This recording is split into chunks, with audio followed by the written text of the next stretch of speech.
Join the conversation on the City Breakfast Show on Facebook at facebook.com/City97.3, Twitter at twitter.com/City973, and Instagram at instagram.com/City973 with the hashtag CityCBS.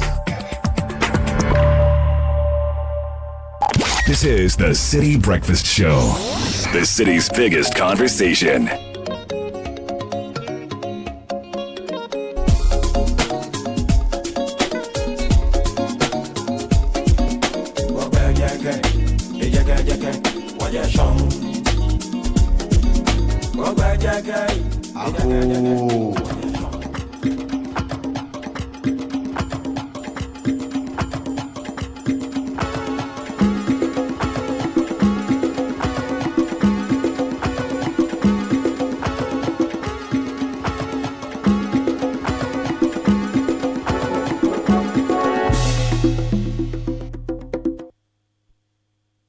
We are still in the Heritage Month, and you are very welcome to the sound of our identity. We have been looking at what defines us culturally where music is concerned. So we've looked at traditional music, we've been looking at church music, community music. But when we mention Ghana, one kind of music comes to mind: high life. How did it even start? Has it evolved? Has it always been like this? Do we even still remember some of the personalities who really contributed in making high life music how it is, and how they've passed it on to generations, after them? You are very welcome. My guest today will be a senior lecturer from the Music Department, University of Ghana, Dr. Eric Sunudo. I'm Frema Edunyame. Right after this break, Doc will be joining me, and we will be talking high life music.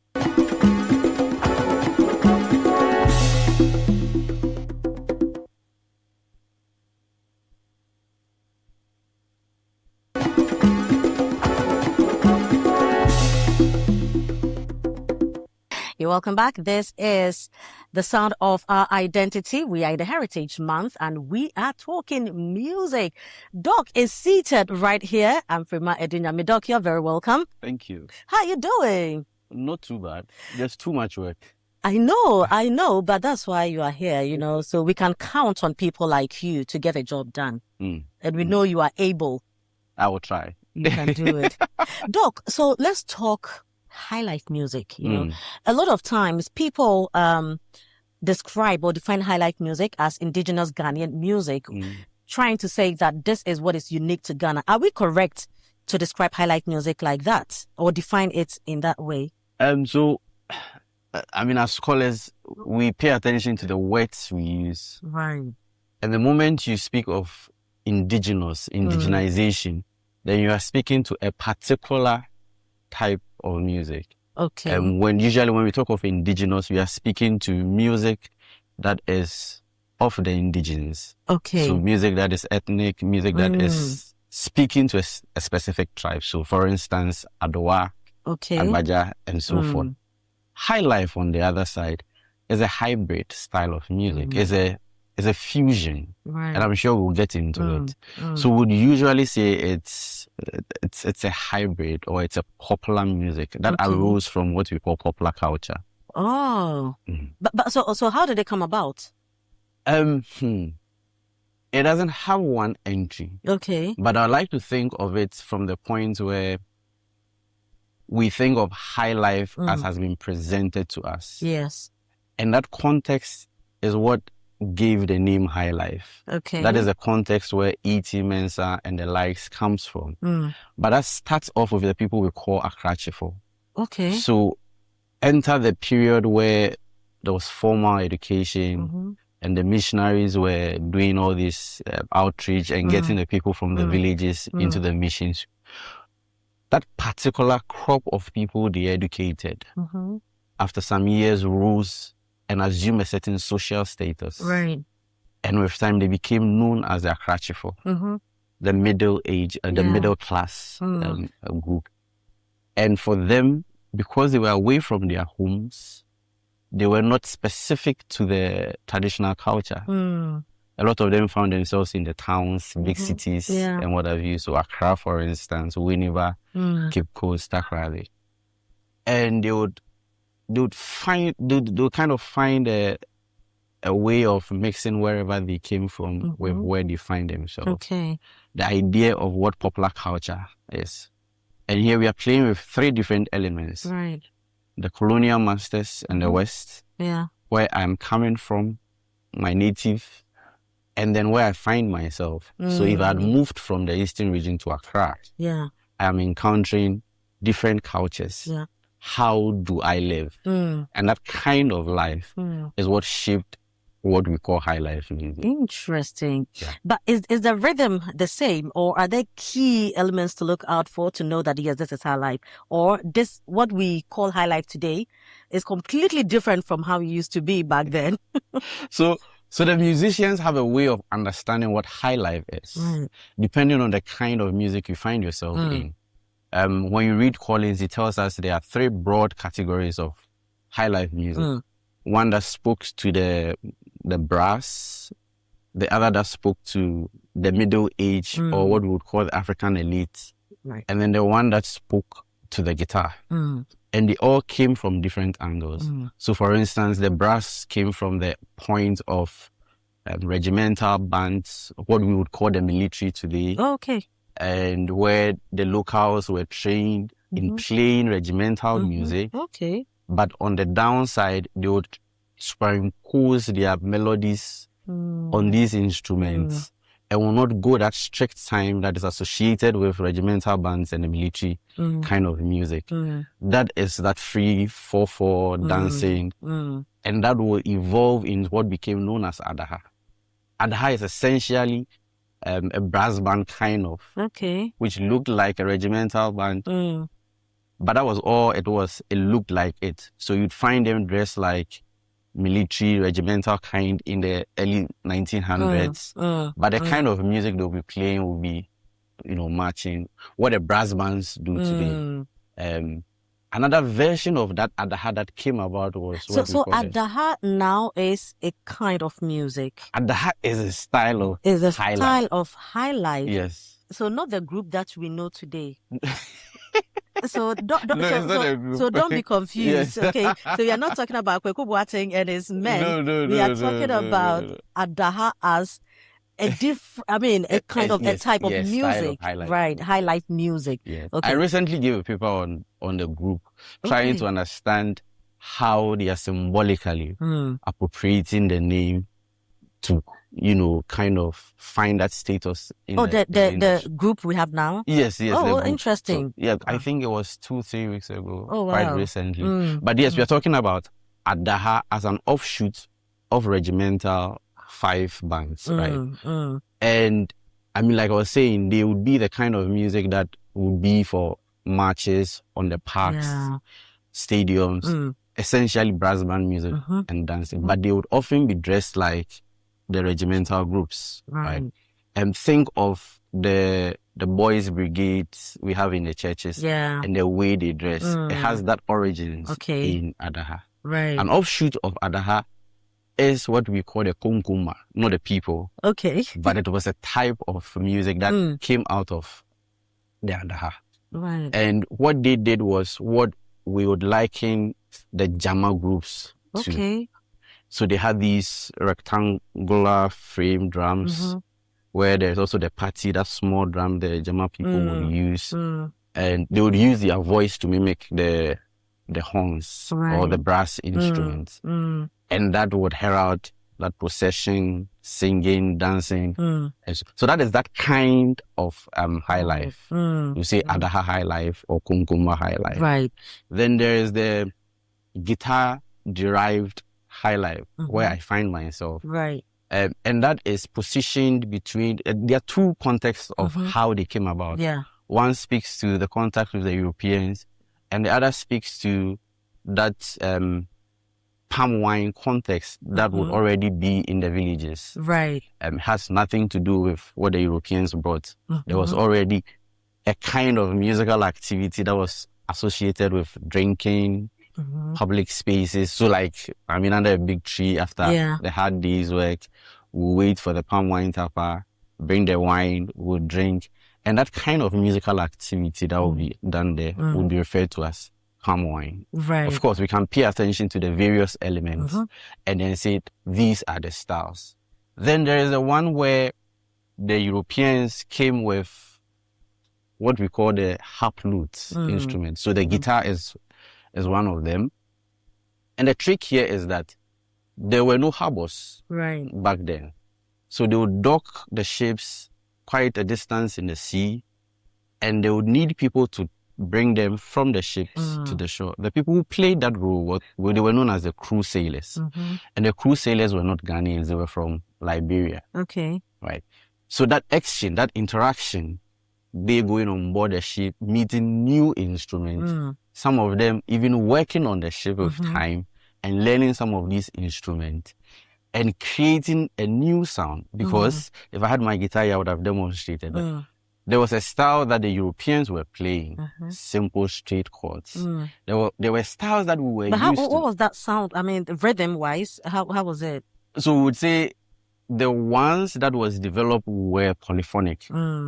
In the sense that there were so many things going on. Okay. If you listen to a palm wine guitar player, for instance, you would hear so many things going, the bass playing, the high notes playing, somebody singing. The European type was not like that. It was just strum the guitar and sing, strum the guitar and sing.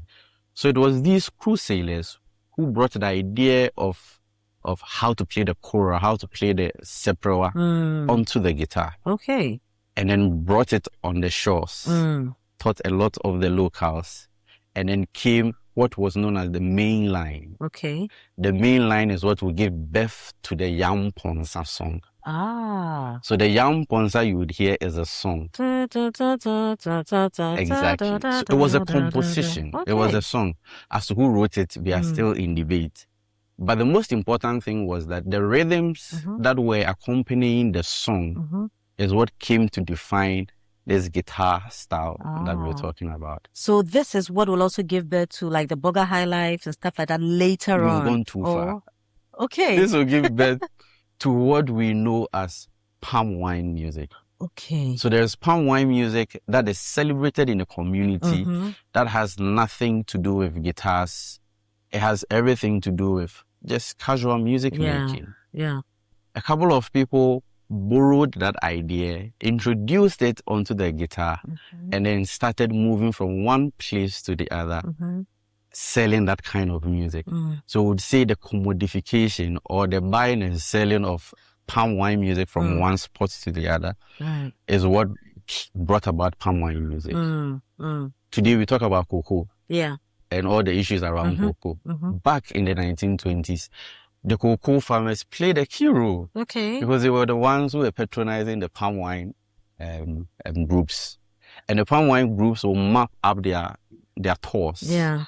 They know that there is harvest here, so there will be money here. The cocoa crutch will be there, so there will be money there, so they will move around. And that is how come that body of styles came to be known as palm wine music. Right. But even then, in the local parlance, you won't call it palm wine music. They would call it insedjasinyum. Yeah. You know, if you meet the elderly people and you say palm wine, they would wonder what it is. You couldn't say jasi. Exactly. Right. But there's a politics around the name as to who brought the name when the name came. That is another topic for another day. Then there is the African elite kind of music. Right. That is where we position what high life is. Okay. Right. So, like I was trying to tell you, the trained Africans or the middle class Africans were trying to create a certain kind of social gathering. That required also music. I don't know if you've heard of literary clubs, especially as you read theater. Yeah. So this idea of literary clubs, or even as we as lecturers, if you become a professor, we say you have to give an inaugural lecture. Yeah. It means we want you to be accepted as part of a certain group. So there were social clubs like that. And to join, there were so many rules. One of them was you should be able to give a presentation. You should be eloquent in English. You should be able to debate. Right. And within these groups, sometimes they will organize what they call Saturday night balls. And that will require music. That is where we introduced the first kind of high life. They were known as dance orchestras. They are not symphonic orchestras, but dance orchestras. Right. That was mimicking what was happening in America. So there were orchestras, dance orchestras in America, but they were playing jazz music. So in Ghana, we were playing the foxtrots and what have you. And then high life. But this is how high life came in. So they would have their parties in these open there was a name they call them. Today we call them cinemas. So when you look at Palladium, Rex Cinema, those kinds of spaces, and the people who would be outside the halls would say, what kind of music are these people playing? Because they could identify the melodies that were being played on these European instruments. So this is high life, music for the high. Right. Just like they named the palm wine music. So the music that was played in such quarters came to be known as high life. Right. So, Doc, we'll take a break here. When we come back, I want us to look at the role. So now we are looking at high life, among the elite, let's say the Ghanaian elite, now they are defining this.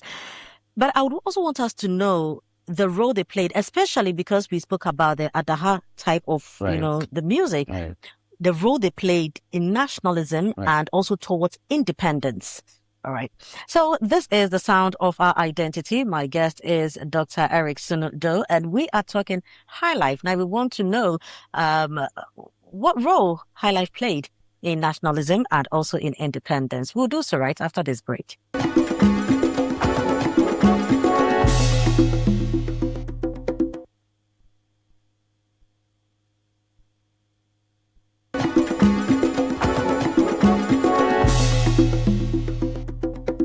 You're welcome back. This is the sound of our identity. And don't forget, it's still the Heritage Month and Dr. Sunudo is still here with me.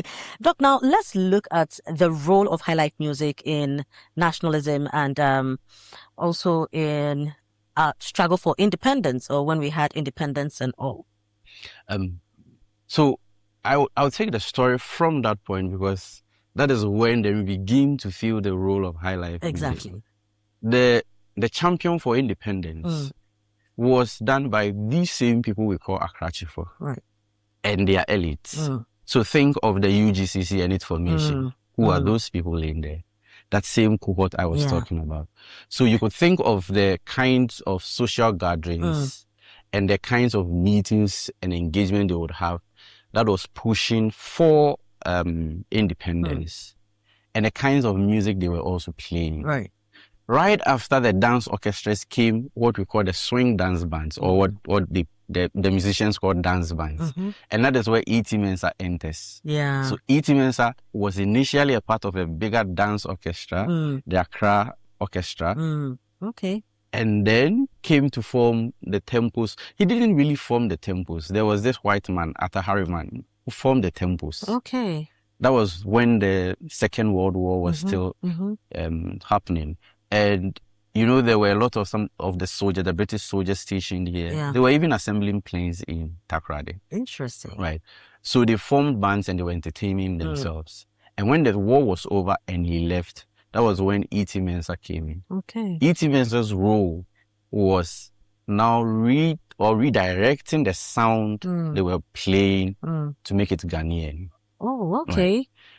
And the kind of sound he made or he produced is what has been characterized as the sound of independence. So in March, for instance, a lot of the sound we are going to be hearing is that sound. And that was started by E.T. Mensah. Right. So I think the argument I'm making is because of the activities that these Akrachifo were playing, those who were at the forefront of politics, speaking to independence, the musicians were also speaking that same language. Okay. So whereas they were talking, and because music, mind you, I'm saying that it is popular culture. Yes. And when we speak of popular culture, we speak thing that is for the masses.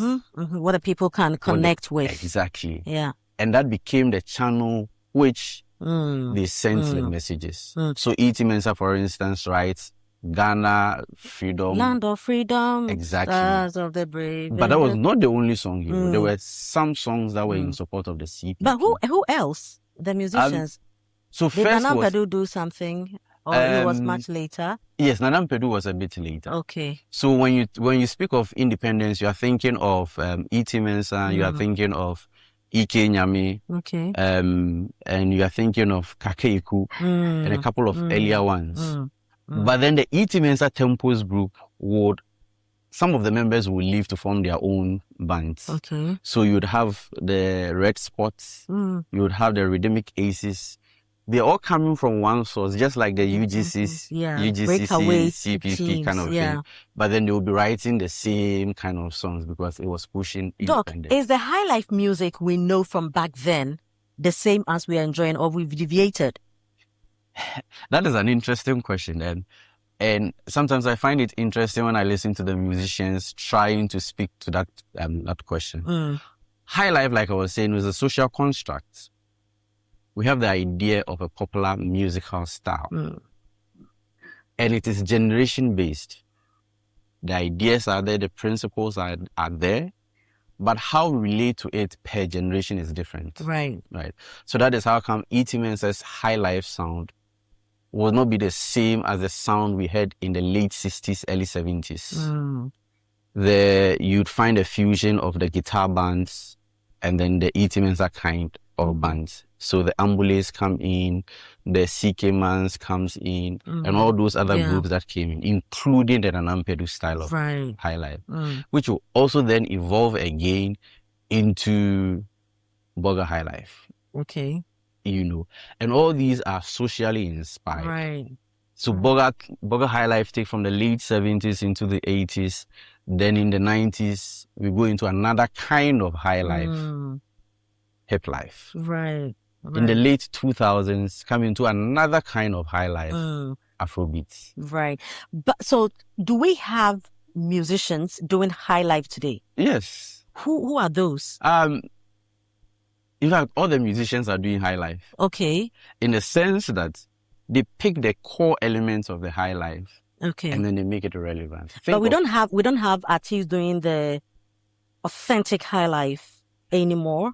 Or now it has changed. The problem generally with such terms as authentic is that then there's no creativity. Okay. Right. So my interpretation of something I would have recorded in the studio won't be the same as when I perform outside. Okay. So I get that. But now, even with the musicians themselves, there are those who call themselves, they do hip life.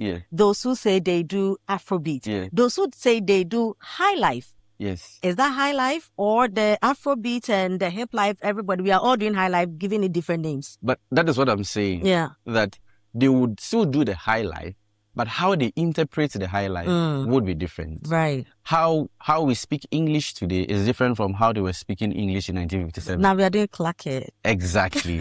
So all these sensitivities will come into the music making, but the principles are there. If you take Oforian Ponce's song, there is Odon song inside, there is Kwao inside, but then he makes it relevant to the 2000s.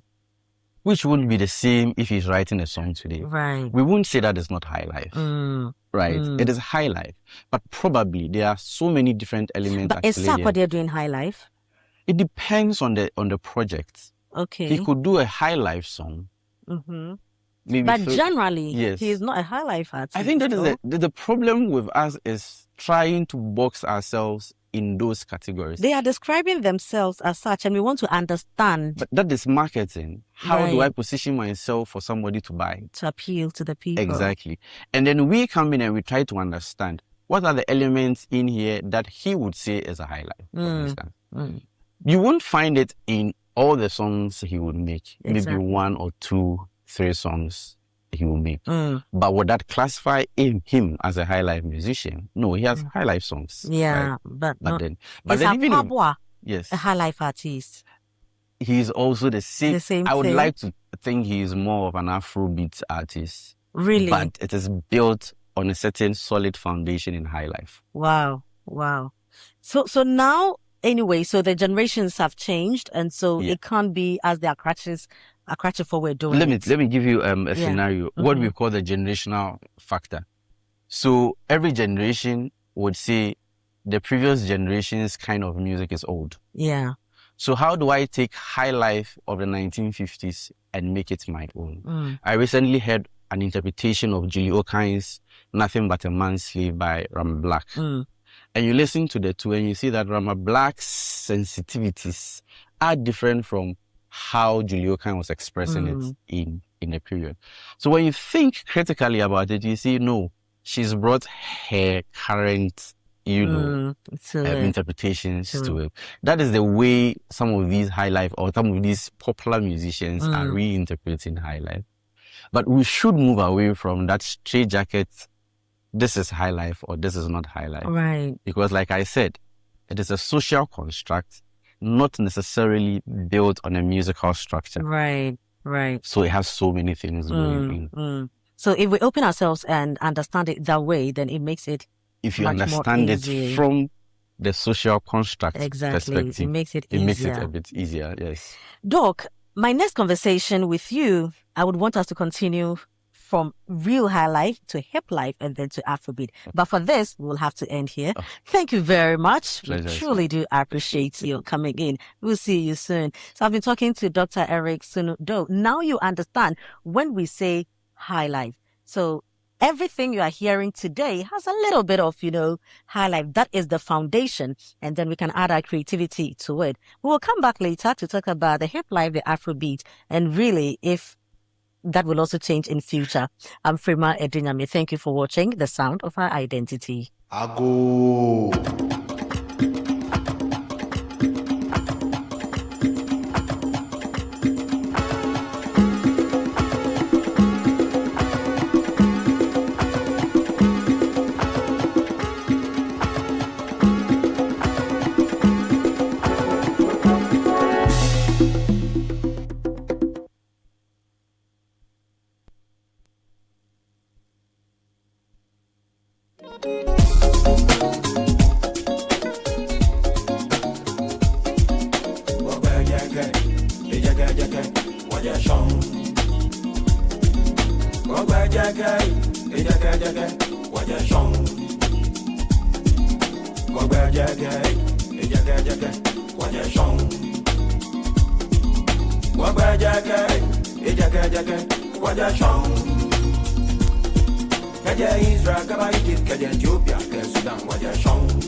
Great conversations, high life and the birth of modern Ghana with Dr. Eric Sunu-Do.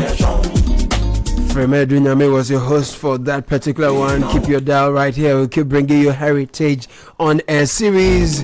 In the meantime, Independence Weekend is not for staying home. From the 6th to the 8th, Pack and Watch takes over Black Star Square. 6th and 7th, free drive-in movie night. Pull up in your car, tune in through your speakers and enjoy great screenings. DJ says live performance, a vibrant night market, and proper food, simple, good energy. 8th March, we make history. Ghana's first ever live drive-in theater experience. We bring you the Black Star, Teacher of Africa, a powerful stage production on Ghana's independence and the legacy of Osajifo Dr. Kwame Nkrumah. Experience the Pack and Watch way from the comfort of your car or from our sitting area under the stars. Pack and Watch is the only cinema experience in Ghana where you can enjoy a wide variety of food while experiencing premium entertainment all from your car. From March 8 tickets, for March 8 tickets, visit hypeflexdrivein.com or call 055 758 7624. Secure your seats now. Each ticket includes popcorn, mango chips, and complimentary life insurance cover underwritten by CIti Life Insurance, so you can patch and watch with absolute peace of mind. Powered by Hype.app Limited and Africa Arts Network in partnership with CIti Life Insurance, Stanbic Bank Ghana, Kwame Nkrumah Memorial Park, UNESCO Ghana, British Council, and Yomi Yogurt.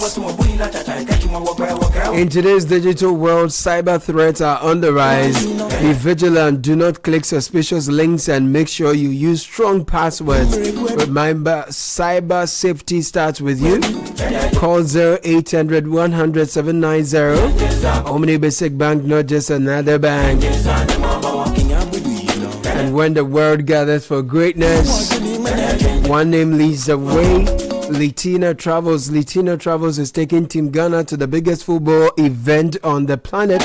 It's happening in America, Canada, and Mexico. We're bringing together world-class football and global business in one unforgettable journey.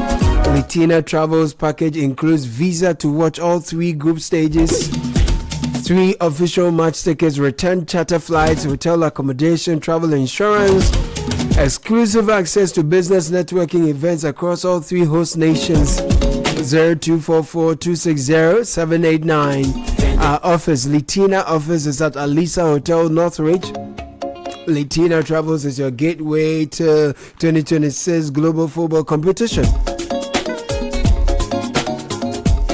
And if you're looking for motor insurance that goes the extra mile, Hollad Insurance has something special for you. New customers will get to drive away with free fuel vouchers. Existing customers get exclusive gifts when they renew. We have 24/7 free roadside assistance for you. And that's value you can trust. 0800 333 444 0800 444 Visit any of our offices or speak to your broker now. Hollad Insurance, we've got you covered. And Piva Beverages have something refreshing for you if you're looking for a best of flavor in every sip. Piva Cola, Piva Orange, Piva Tangy, Piva Cocktail, Piva Grape. Grab yours today. 0550-032231. Piva Beverages, a taste you will love.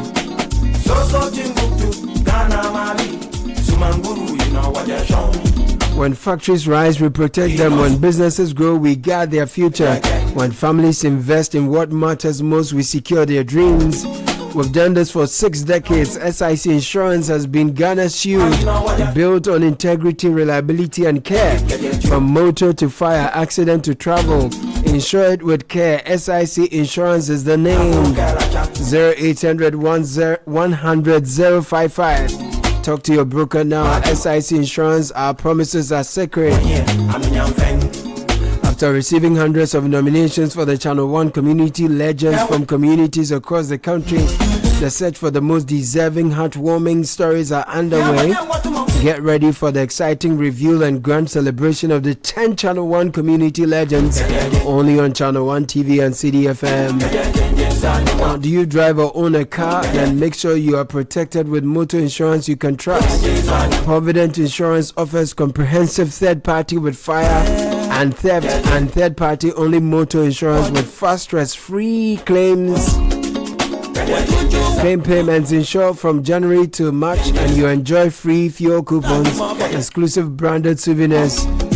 Call us on 050-937-4928, 050-937-4928. We have 16 branches across the country. Speak to your broker now. The Provident man, you are covered. Sheba Arba Benning is here with the news at 10. Good morning, Sheba. Good morning, Caleb. Coming up in the bulletin, voting underway in Ayawaso East constituency to elect a new member of parliament, and self-styled evangelist Nana Agrada released today after 7-8 months in prison. Let's get to the details of these stories now. Voting is underway in the Ayawaso East constituency